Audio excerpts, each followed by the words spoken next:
Donc, bienvenue à ce balado de Cat et Bidule, notre première émission. Aujourd'hui, nous accueillons la terminologue Nicole Bélanger, une pionnière dans le domaine au Québec. Nicole, c'est un plaisir de t'avoir avec nous aujourd'hui.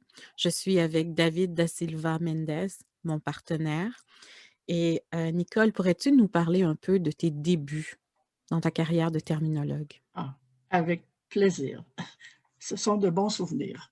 Mmh. En fait, quand j'ai étudié à l'Université de Montréal en traduction, le mot terminologie n'existait même pas. Mmh. Et quand est venu le temps de choisir un sujet de thèse, je regardais les thèses qui avaient été faites auparavant. Et il y en avait une qui avait été faite par la grande interprète André Francoeur. Et ça portait sur la terminologie des instruments de musique. Et j'ai été captivée par ce sujet, par la terminologie. Et j'avais dit à mon directeur de thèse, Monsieur Hanna, que j'aimerais faire une thèse de ce type-là. Et j'ai choisi de faire ma thèse sur le cheval, parce que j'aime les chevaux. Alors, ça a été passionnant. Je faisais ma thèse tout en travaillant. J'avais un nouvel emploi. En fait, mon premier emploi, c'était à Stelco, The Steel Company of Canada. Et là, c'était dans la sidérurgie. Alors, j'étais la seule traductrice, mais évidemment, il n'y avait pas de terminologue ou de terminologie. Et déjà là, je sentais le besoin d'aller en France voir comment on parlait de la sidérurgie en français. Mmh. Alors, pour mes premières vacances de travailleuse, j'avais demandé à mon patron de me faire une lettre de présentation. Et à Paris, je suis allée à la Chambre syndicale de la sidérurgie française, au Centre de documentation sidérurgique et un Mmh. autre organisme du genre. Alors, c'est pour vous dire que j'avais ça dans le sang, la recherche en terminologie spécialisée. Alors, à mon retour, bon, ça allait bien, tout ça. J'ai assisté à une biennale de la langue française à Montréal, où j'ai rencontré le patron des services linguistiques d'Hydro-Québec. OK. Et quand je lui ai raconté mon voyage à Paris, il était impressionné. Alors, il m'a invité à aller, comment dire, à postuler pour un poste de rédacteur-traducteur technique à Hydro-Québec. Alors, j'ai passé l'examen, j'ai réussi. Et dès mes premiers mois à Hydro-Québec, on m'a demandé d'aller à Paris. À nouveau. Je suis allée à l'AFNOR, à l'Électricité de France, où j'ai été reçue comme une reine. Vraiment, quand j'y pense, là, je me dis, j'étais toute jeune à l'époque, là, j'avais quoi, 23, 24, 25 ans. Mmh. Puis, je me rappelle encore qu'en France, à l'époque, les gens étaient un peu étonnés que je parle français. Parce qu'à l'époque, Pourquoi, Nicole? ben parce qu'il n'y avait pas autant de rapports entre les pays à l'époque. Puis pour les Français, je pense que le Canada, c'était anglais. Mmh.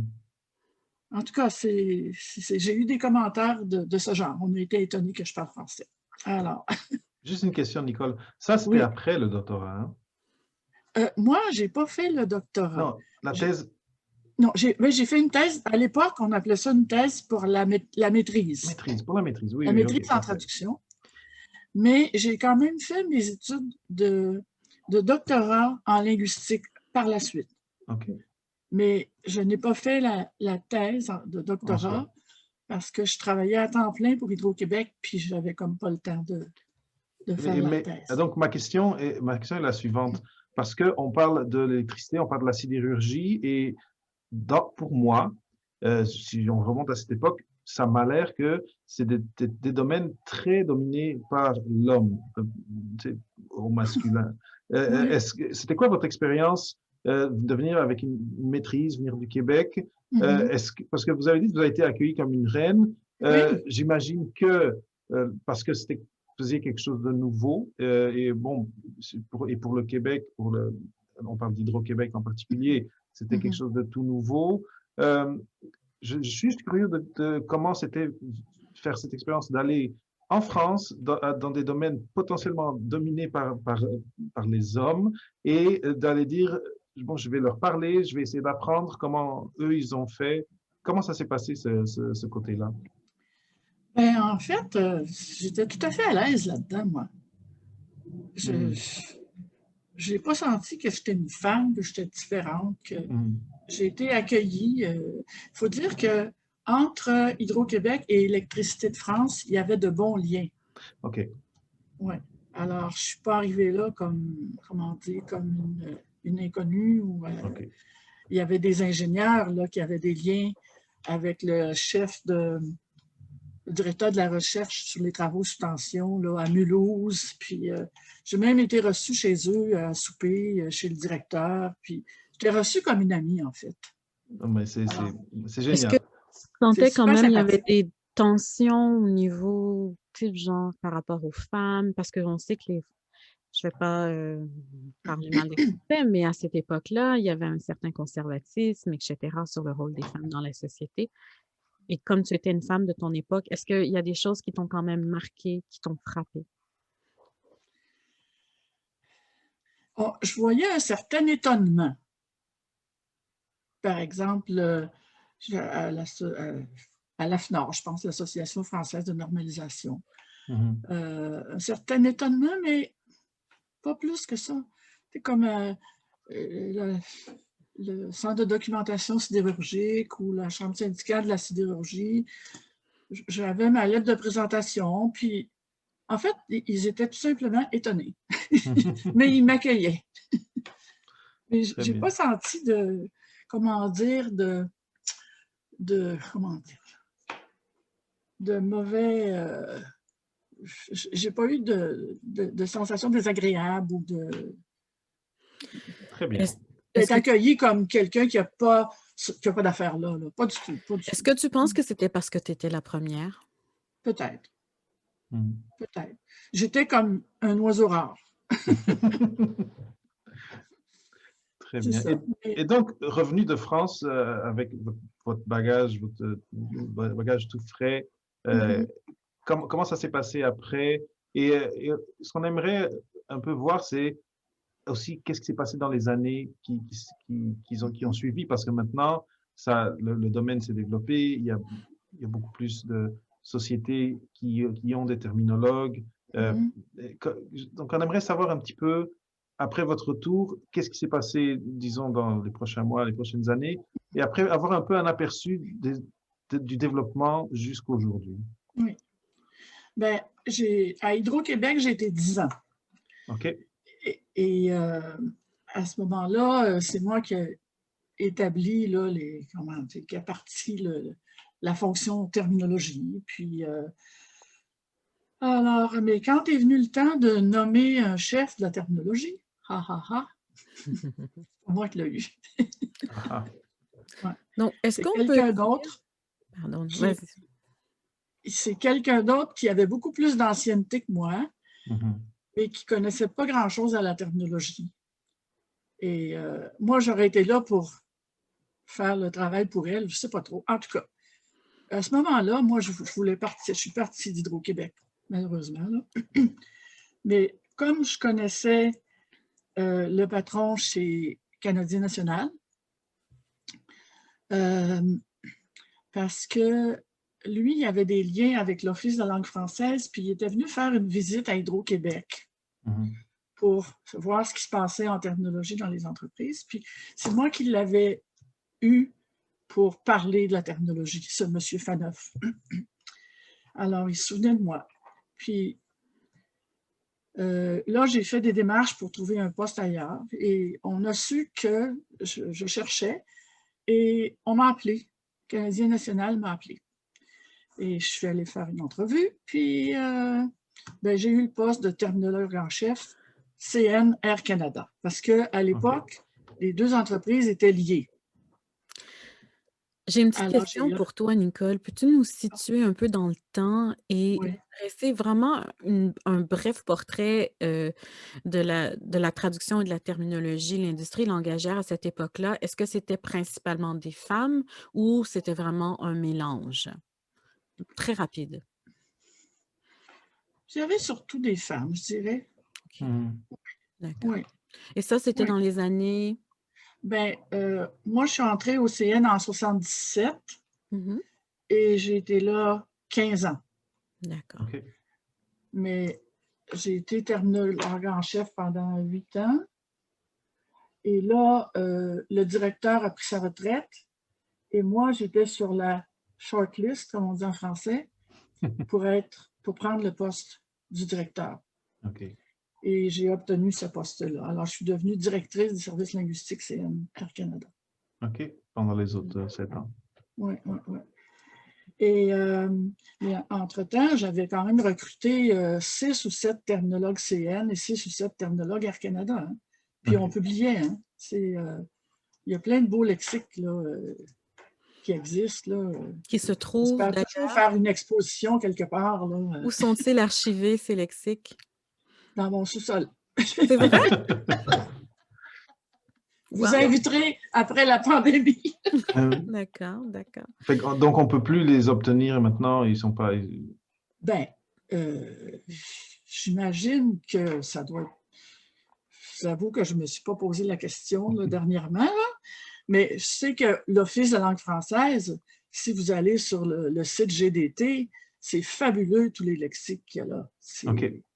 Qui sont accessibles là, par Internet. Ouais. Très bien. Là, j'ai appris dernièrement que Hydro-Québec sont en train de refaire le vocabulaire des transports. Mon Dieu, comment ça s'appelle déjà? Des lignes haute tension. Et, en OK. tout cas, ils mettent ça à jour. Là. Mhm. Et puis, mais ça s'est fait dans mon temps. Là, peut-être qu'on est rendu à la 5e édition, je ne sais pas. Là, mais en tout cas, ils mettent encore à jour. Même s'ils n'ont plus de terminologue attitré, malheureusement, au Québec. Nicole, après le Canadien National, qu'est-ce qui s'est passé dans ta carrière? OK. Alors là, en 95, ça tiraillait pas mal au Canadien national. Et on nous a, en tout cas, on m'a appelé un de ces jours pour m'annoncer que les services linguistiques allaient être confiés à l'extérieur. Aïe. Alors, on était une quarantaine d'employés, là, alors ça faisait mal au cœur. Eh oui. Et puis, mais là, ils nous ont dit, si vous voulez partir une entreprise, faites-nous un plan de match, faites-nous un plan d'action. Et puis, c'est peut-être pas le bon terme, là, mais enfin, c'est... et puis, on va voir. Vous allez être considéré comme un autre, comme n'importe quel autre service. Et puis, moi, ça ne me tentait pas, ça. Parce que moi, je n'avais pas le goût de gérer une entreprise. Moi, je suis une terminologue dans l'âme, puis bon. Mais j'avais dit à mon équipe, s'il y en a qui sont intéressés, allez-y, faites-en un plan, puis je vous encourage. En fait, ils ont eu le contrat. Ah, wow. OK. Ouais. J'étais très contente. Voilà. Nicole, juste pour revenir, l'image qu'on se fait souvent des terminologues, ce sont des ermites, des gens qui aiment travailler seuls et tout. Et moi, je t'ai rencontré dans le cadre des conférences que j'organisais avec ma collègue Lauren Michaels. Tu as souvent été présente pour nous encourager puis participer et tout. Donc, tu n'es pas du tout l'image qu'on se fait d'une terminologue. Et je pense d'ailleurs que dans ce que tu nous as expliqué, les voyages, etc., ce sont toujours tes intérêts qui ont guidé ta passion, dirais-je? Est-ce qu'on peut dire ça? Oui, tout à fait, oui. Mhm. OK. Mais un terminologue, là, il faut quand même que ça soit ouvert et que ça aime la recherche.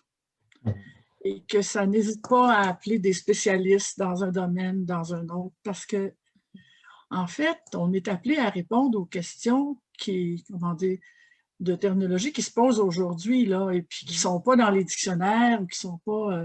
Tu sais, il faut aller au-delà des documents qui existent déjà. Alors, il ne faut pas être timide ou enfin. D'ailleurs, un peu plus tôt, David et moi, on se posait la question à savoir quelle est la place de la terminologie aujourd'hui? Parce que je crois que tu nous avais mentionné qu'il y avait été une étude qui avait été faite par rapport au rendement. La valeur économique. Oui, la valeur économique de la terminologie. Donc, David et moi, on aurait aimé que tu nous en parles un peu. Oui. Mhm. Et c'est un fait que, en fait, la terminologie est invisible. Hein? Je veux dire, c'est toujours dans l'ombre de la traduction ou même de l'interprétation. Mais il reste que la terminologie a réellement une valeur économique parce que pourquoi une entreprise comme Traduction Serge Bélair aurait 10 terminologues si ça n'était pas un peu payant? C'est une équipe de 200 personnes maintenant, Traduction Serge Bélair, et ils ont 10 terminologues. C'est quand même intéressant à considérer. Puis, si on regarde la Banque TD, qui avait supprimé son poste de terminologue il y a quelques années, l'a réinstauré. Donc, il en faut des terminologues. La Banque Royale, c'est une énorme entreprise. Qui fait leur terminologie? C'est pas connu, mais il y en a des terminologues. Mais c'est toujours caché. Pourquoi? Il faudrait peut-être faire une recherche là-dessus. Mais dans un monde où les moteurs de recherche abondent, on a juste des réponses au bout de nos doigts. Quel est le Oui. métier de la terminologue ou du terminologue d'aujourd'hui? Et si je peux intervenir, parce que vous avez dit, hein, on publiait, et à l'époque, quand il y avait un lexique qui était publié, bon, les gens, il fallait qu'ils l'obtiennent. Aujourd'hui, comme vient de mentionner Myrlène, tout est, on clique et on a accès à beaucoup d'informations. Maintenant, est-ce qu'elle est toute bonne? Est-ce que C'est devait ça. être suivi? C'est là le problème. Donc, je trouve que la question de Myrlène est très intéressante. Au jour Oui, est-ce que c'est d'aujourd'hui, oui. est-ce que c'est tout bon? On ne sait pas. Mais, mais au rythme où les communications se développent et se font et tout ça, et les nouvelles terminologies se font, il faut que ça soit géré quelque part. Il faut que ça soit normalisé. Ben, le terme est peut-être fort, mais il faut que ce soit, comment dire, Validé? validé par un groupe de gens dans tel ou tel domaine. Radio-Canada, c'est un bel exemple. Il y a une terminologue à Radio-Canada, Nathalie Bonsin, mais elle doit répondre à des demandes là, sur tous les sujets possibles et imaginables rapidement. C'est magnifique. Ils ont une banque de terminologie à Radio-Canada et qui est sûrement accessible. Là.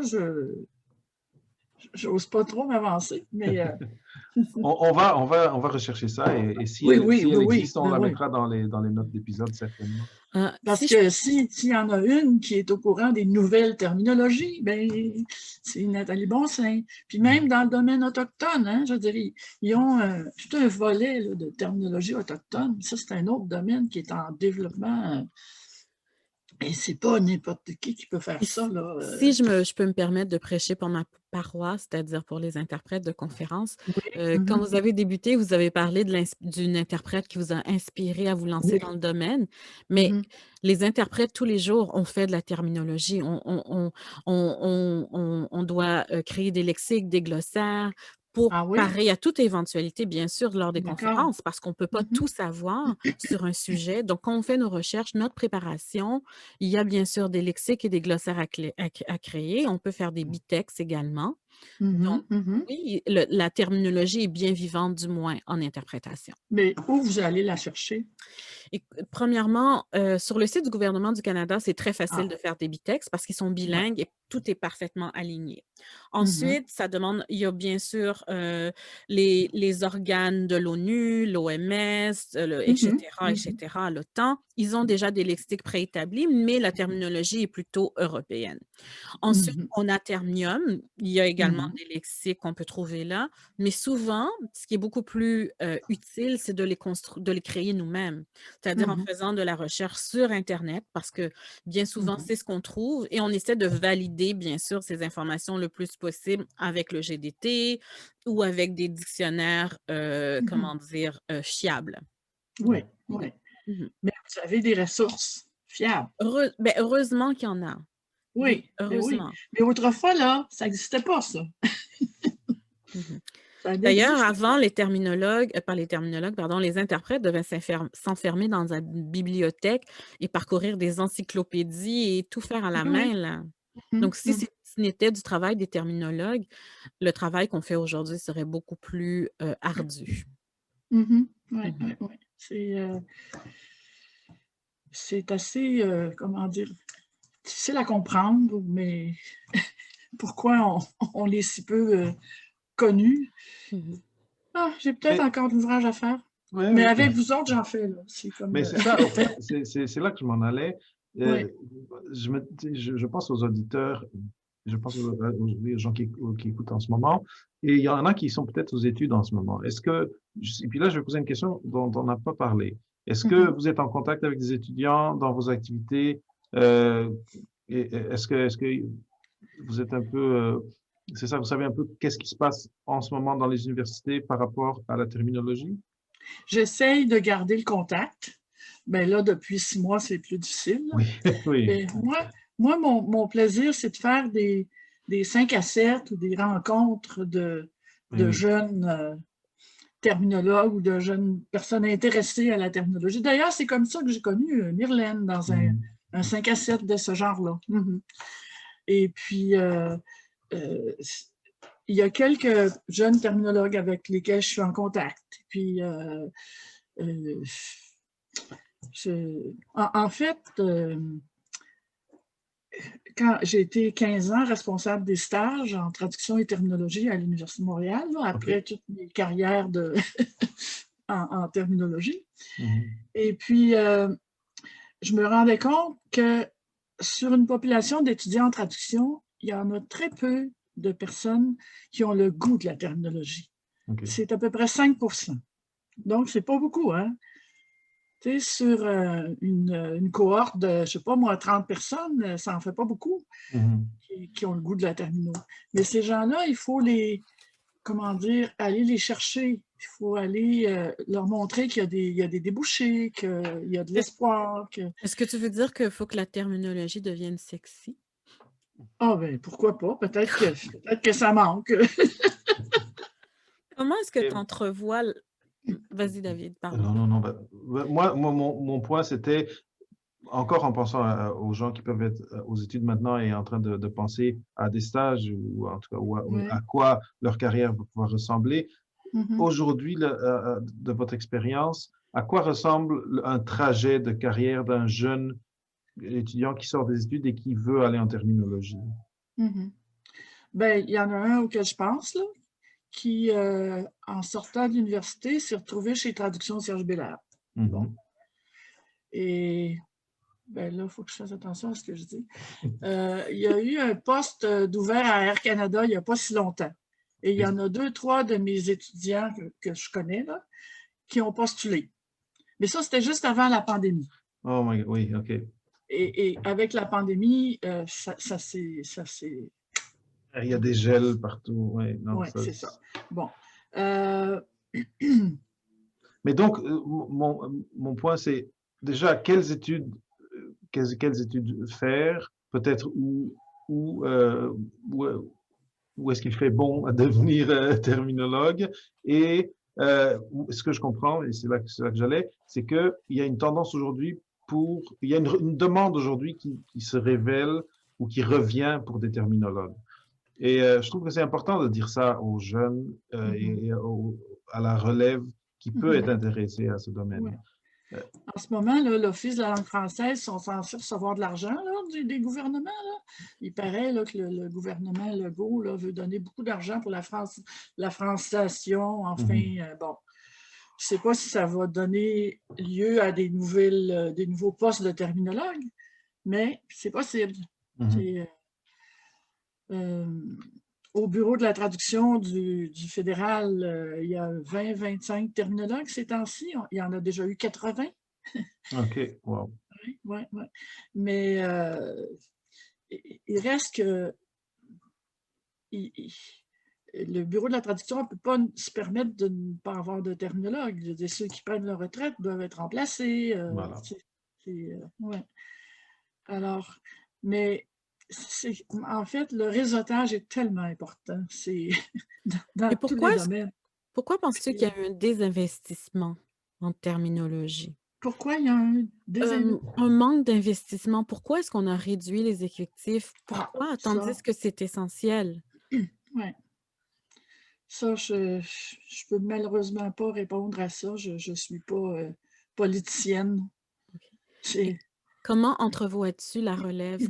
Qu'est-ce qui se prépare? Qu'est-ce qui se dessine à l'horizon pour la relève, selon toi? ben, moi, je pense que d'abord, je pense toujours que la terminologie est essentielle aux bonnes communications. Puis, je suis convaincue qu'elle a une valeur économique. Puis ça se voit là, dans certaines entreprises et puis chez nos gouvernements. Euh, je pense qu'il ne faut pas lâcher, mais il faut. Puis aussi, je dois dire que l'OTIAC est en train de modifier ses normes de, comment dire, d'acceptation ou d'agrément pour les trois professions. Donc, OK. ça, l'OTIAC, ça a un rôle important au point de vue réseautage, tu sais, que les professionnels se connaissent, se rencontrent. C'est, moi, le réseautage, là, je dis que c'est le nerf de la guerre. Là, Mhm. moi, ma carrière, c'est ça, c'est du réseautage. Hein. Mhm. C'est parce que je connaissais un, je connaissais l'autre, puis il faut, ben, quand on est passionné de, Mhm. de notre, euh, de notre métier, ben, on en parle. Et puis, c'est, je sais pas si je devrais raconter ça, vous me couperez au besoin, mais j'ai des nouveaux voisins, un jeune couple. Et puis la dame regardait mon jardin, puis elle dit ah, c'est bien, elle dit, vous mettez des étiquettes sur vos fleurs. Ben, j'ai dit, c'est pour m'aider à me rappeler des noms des fleurs, mais j'ai dit, c'est peut-être aussi parce que je suis terminologue.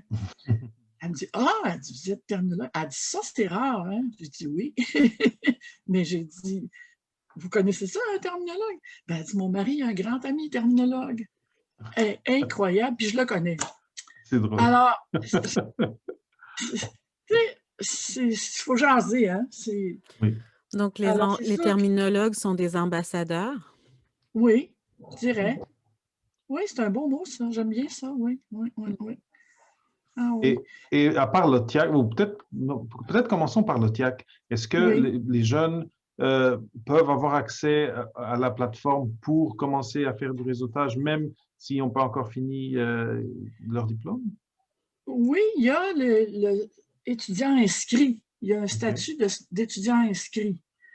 Alors, puis ça, c'est en train d'évoluer, là. Puis, ça bouge, là, en ce moment. Je ne peux pas vous Mhm. donner les détails, mais l'OTIAC se rend compte qu'elle doit faciliter le réseautage avec la relève. D'ailleurs, il y a un nouveau comité de la relève. Et c'est eux qui m'ont demandé de faire si je voulais avoir un portrait là, de professionnel dans Facebook. Là. OK. Donc, voilà. Fait que là, il y a un portrait de terminologue dans Facebook. Là. Génial. Ben, on partagera ce lien aussi. Ben Et oui, ben oui. j'ai une autre question, parce que moi, tendanciellement, je pense toujours aux gens qui veulent accéder à la carrière dépendant Oui. d'interprète, traducteur, terminologue. Mhm. Et, euh, et vous parlez de réseautage. Je trouve que le réseautage aujourd'hui, ça a beaucoup changé. Il y a LinkedIn, il y a plusieurs façons de Mhm. trouver, de rejoindre des gens qui habitent pas à côté, qui sont pas dans le bureau d'à côté. Non, non. Mais il y a un autre côté des réseaux sociaux, de la présence en ligne, qui est, et je pose cette question en ne sachant pas vraiment dans votre domaine, dans le domaine de la terminologie, si ça peut s'appliquer, mais est-ce que parce que vous avez parlé de, et le nom m'échappe, la personne qui vous a inspiré à aller dans la terminologie était intéressée par les instruments de musique. Oui. Après, vous avez parlé de la terminologie du cheval. Est-ce que, et là où je m'en vais, c'est, est-ce que ce serait une bonne idée de, à partir d'un intérêt particulier d'un candidat ou d'un étudiant, Ouais. de se créer une espèce de portfolio en ligne ou est-ce qu'il y a une façon de non seulement démontrer son intérêt pour la terminologie, Ouais. mais commencer à jouer avec assez Mhm. tôt et de pouvoir montrer quelque chose le jour où on va passer en entrevue. Ben, Mhm. si je peux me permettre, j'ai une amie terminologue qui, d'ailleurs, lors de ses études, avait créé un blog. Justement, elle aussi, les chevaux, c'était sa passion. Ah, Donc, oui, elle a essayé de créer justement une banque terminologique avec toutes les données sur l'équitation et tout, et tout, et tout. ah. Donc, certainement, c'est une façon de Mhm. le faire. Ben oui. Oui. Moi Mhm. aussi, j'ai une grande amie qui a fait sa thèse sur le cheval. Ah bon? Elle a fait 200 pages sur les robes, OK. seulement sur les robes. Tu sais, les balsames, les marques sur le chanfrein. Mhm, mhm. Fabuleux. En fait, c'est la partie que j'avais pas eu le temps de faire, moi, parce qu'à un moment donné, Ça n'en finit c'était, plus. il fallait que je termine ma thèse. Ah là Très là. bien. Et Et puis, Mylène, mais je ne sais pas si tu avais d'autres questions. Non, David, je te laisse le mot de la fin. oh Oui. là là. Ou bien, est-ce que Nicole, est-ce que Mhm. vous aviez d'autres choses à dire, surtout par rapport à la relève, parce Ben, on savait que c'était quelque chose qui vous tient à cœur beaucoup. c'est tellement important. En fait, j'ai demandé à un des étudiants que je connais, là, je lui ai confié un projet de faire un relevé de toutes les thèses qui ont été faites à l'Université de Montréal Mhm, en terminologie. Il en a fait une partie, euh, mais là, il est obligé d'arrêter parce que, bon, il n'y avait plus le temps, il y a un nouvel emploi. mhm, Mais j'ai commencé ce travail-là. En fait, j'ai pensé de confier un travail comme ça à des jeunes. Et il faut que j'en trouve un autre là, qui va continuer. Mais il faut les intégrer, il faut aller les chercher. Euh, en fait, étant donné qu'on ne peut plus faire de 5 à 7 là, dans un resto, peut-être qu'on pourrait faire un 5 à 7 de jeunes terminologues. Tu sais. Sur Peut-être que Zoom, sur Zoom, ben oui, ça je se c'est une pourrais. passe très comme bonne idée. ça maintenant, oui. Mhm. Oui, oui, oui, oui. En fait, j'avais pris ça en note là, dernièrement, là, que ça serait un beau projet. Mhm. Bon, mais Voilà. moi, je dis que on pourra dire que c'est sur Cat et Bidule que l'idée, Le scoop. il faudra trouver un nom, mais le scoop de la création d'un groupe Zoom de mordus de la Oh, terminologie wow! hein, J'aime ça. serait arrivé sur l'épisode 1 de Cat et Bidule. J'aime ça beaucoup. Pardon? J'ai pas compris. J'aime beaucoup l'idée qu'on se dise que ce concept a comme Meurt. été annoncé Mhm. officiellement en première sur KTBD.